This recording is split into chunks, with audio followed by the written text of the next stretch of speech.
Hello everyone. Now we start the second form of business in the private sector enterprises, that is partnership. देखिए, सबसे पहले जो हमने पहली फॉर्म की थी वो थी सोल प्रोप्राइटरशिप, और उसके बाद जो सेकंड फॉर्म है वो है पार्टनरशिप. सो सबसे पहले इंट्रोडक्शन है. Partnership is the popular form of business for small scale and medium scale business. So किस बिजनेस के लिए सूटेबल है? स्मॉल स्केल और मीडियम स्केल के लिए. सो इसमें इंट्रोडक्शन में क्या है कि this form is of business start to overcome the problem of sole proprietor. So ये पार्टनरशिप की फॉर्म हम क्यों देखते हैं? क्योंकि सोल प्रोप्राइटरशिप में जो जो लिमिटेशंस है उसको कवर करने के लिए हम किस फॉर्म को यूज़ कर सकते हैं? पार्टनरशिप को.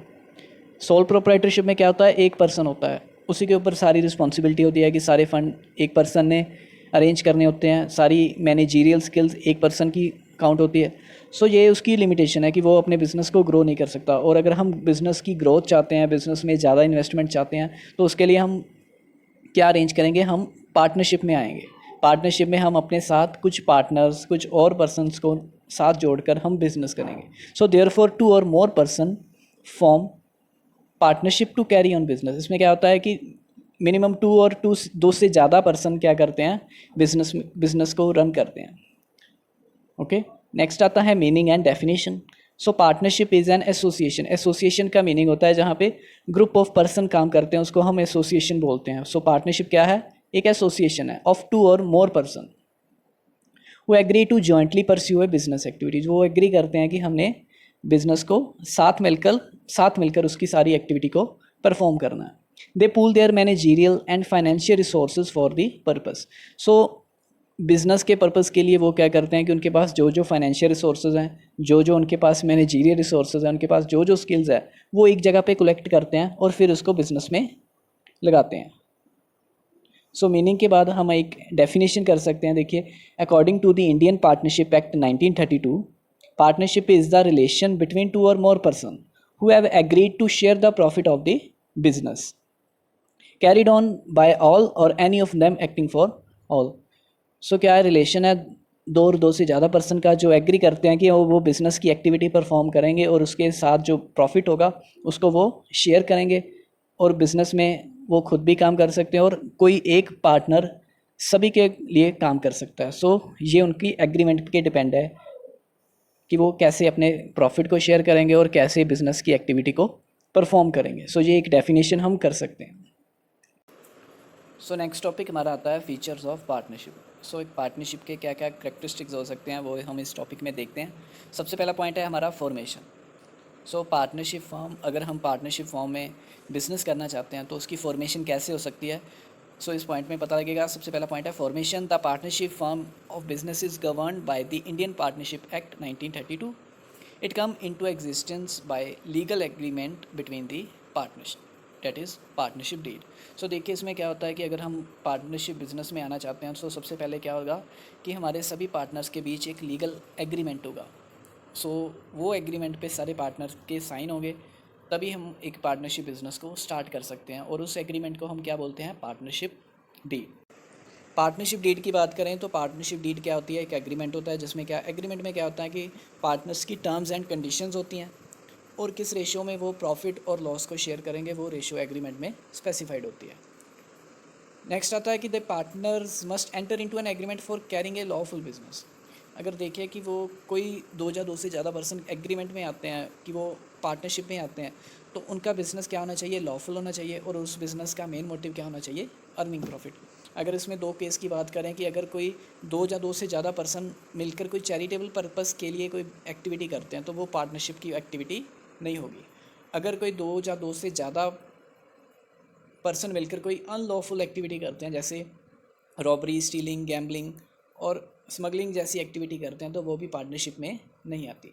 पार्टनरशिप में कौन सी एक्टिविटी आती हैं कि अगर कोई बिज़नेस उन्होंने पार्टनरशिप की फॉर्म में करना है तो सबसे पहले बिज़नेस लॉफुल होगा, और उस बिज़नेस का मेन मोटिव क्या होगा? Earning profit.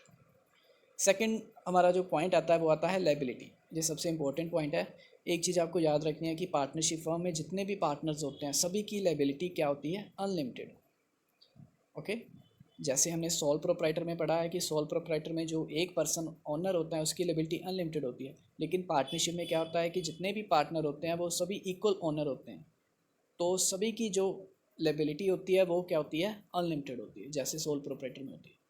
ओके, सो ये लाइन बहुत इंपॉर्टेंट है। At the time of loss if the firm's assets are not sufficient to pay back the debt then the creditor can have claim over the personal property of the partner also. अगर देखिए कि business की full property, full assets loan को pay back करने के लिए sufficient नहीं है, तो जो क्रेडिटर होगा वो पार्टनर्स की पर्सनल प्रॉपर्टी को भी क्लेम कर सकता है। तो क्या उसका राइट है, क्योंकि पार्टनरशिप में सभी पार्टनर्स की लायबिलिटी अनलिमिटेड होती है, उसकी कोई लिमिट नहीं होती।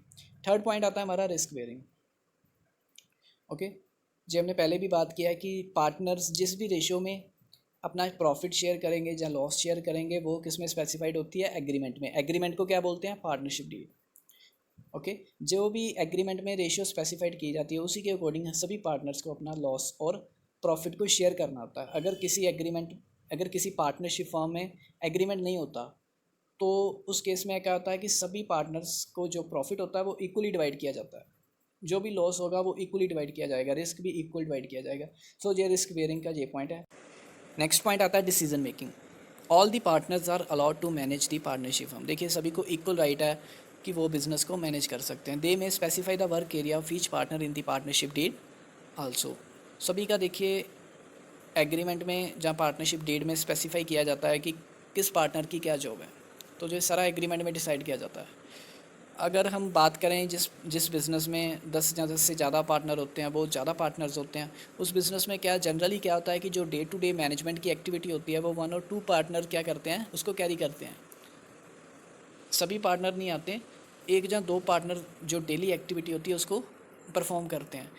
बट अगर कोई उन्होंने इंपॉर्टेंट डिसीजन लेना हो तब वो सभी पार्टनर्स को बुलाते हैं, उनके साथ मीटिंग करते हैं, फिर वो कोई डिसीजन को डिसाइड करते हैं।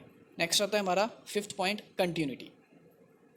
देखिए the partnership firm continue till all the partner desire to continue it. देखिए एक पार्टनरशिप फर्म तब तक चलेगी जब तक उसके पार्टनर्स उसको चलाना चाहते हैं। अकॉर्डिंग टू पार्टनरशिप एक्ट अगर हम देखें तो लीगली क्या होता है कि अगर एक भी पार्टनर की डेथ हो जाती है या उसकी रिटायरमेंट हो जाती है तो पार्टनरशिप ख़त्म हो जाती है। लेकिन अगर जो एक की डेथ होने के बाद जो रिमेनिंग पार्टनर्स होते हैं अगर वो बिज़नेस को कंटिन्यू चलाना चाहते हैं तो वो अपने मीटिंग दोबारा करते हैं। अगर वो एग्री करते हैं तो दोबारा एग्रीमेंट क्रिएट करके अपने बिज़नेस को कंटिन्यू कर सकते हैं। नेक्स्ट 6 पॉइंट आता है नंबर ऑफ़ पार्टनर्स। देखिए अगर हम पार्टनरशिप की मेंबरशिप की बात करें तो उसमें क्या होता है, मिनिमम 2 मेंबर होते हैं और मैक्सिमम कितने होते हैं, 100। किस सेक्शन के according, section 464 of company act 2013 के अकॉर्डिंग हमारे जो पार्टनरशिप के मैक्सिमम मेंबर हो सकते हैं वो 100 हो सकते हैं, 100 से ज़्यादा मेंबर नहीं हो सकते। ओके, कुछ बुक्स में होगा कि जो रूल 10 के अकॉर्डिंग है कि बिज़नेस में क्या होता है, जो पार्टनरशिप का बिज़नेस होता है उसमें मैक्सिमम मेंबर कितने होते हैं, 20, और बैंक बिज़नेस के लिए कितने होते हैं, 10। लेकिन अब जो लेटेस्ट जो सेक्शन बना है, एक्ट बना है, उसके अकॉर्डिंग जो हमारी मेंबरशिप है वो क्या है कि मिनिमम मेंबर कितने होंगे, 2, और मैक्सिमम कितने होंगे, 100। 7 पॉइंट आता है म्यूचुअल एजेंसी रिलेशनशिप। देखिए क्या होता है कि बिज़नेस में सभी पार्टनर ओनर होते हैं एज वेल एज एजेंट होते हैं। The act of one partner are binding on other partners. Each partner is entitled to take part in the management and enter into contract with outsider. सभी को right होता है कि वो business को manage कर सकते हैं, किसी आउटसाइडर के साथ कॉन्ट्रैक्ट कर सकते हैं। अगर कोई एक पार्टनर किसी आउटसाइडर के साथ कॉन्ट्रैक्ट को साइन करता है तो रिमेनिंग पार्टनर को उसके साथ चलना होता है। सबसे इंपॉर्टेंट लाइन है last line, partnership business can be carried on by all the partners. एक केस है कि पार्टनरशिप बिजनेस को सभी पार्टनर कैरी कर सकते हैं, और दूसरा केस है और by any of them acting on behalf of the others. और दूसरे केस में क्या होता है कि अगर पार्टनरशिप में बहुत सारे पार्टनर हैं तो उनमें से ही 1 या 2 पार्टनर सभी के बिहाफ से बिज़नेस को एक्ट कर सकते हैं, बिज़नेस में सारे एक्ट कर सकते हैं, बिज़नेस की एक्टिविटी को परफॉर्म कर सकते हैं। तो क्या होता है कि सभी पार्टनर्स का आपस में क्या होता है, म्यूचुअल एजेंसी रिलेशनशिप होता है। तो ये रिलेशनशिप सबसे ज़्यादा इंपॉर्टेंट है पार्टनरशिप में, क्योंकि सभी पार्टनर्स को इक्वल राइट्स होते हैं कि वो बिज़नेस के हर डिसीज़न को ले सकते हैं, बिज़नेस में पार्टिसिपेट कर सकते हैं, अपने व्यूज़ दे सकते हैं, अपना ओपिनियन शो कर सकते हैं। तो ये सबसे बढ़िया हमारा फीचर्स है म्यूचुअल एजेंसी रिलेशनशिप। ये सभी हैं फीचर्स ऑफ पार्टनरशिप।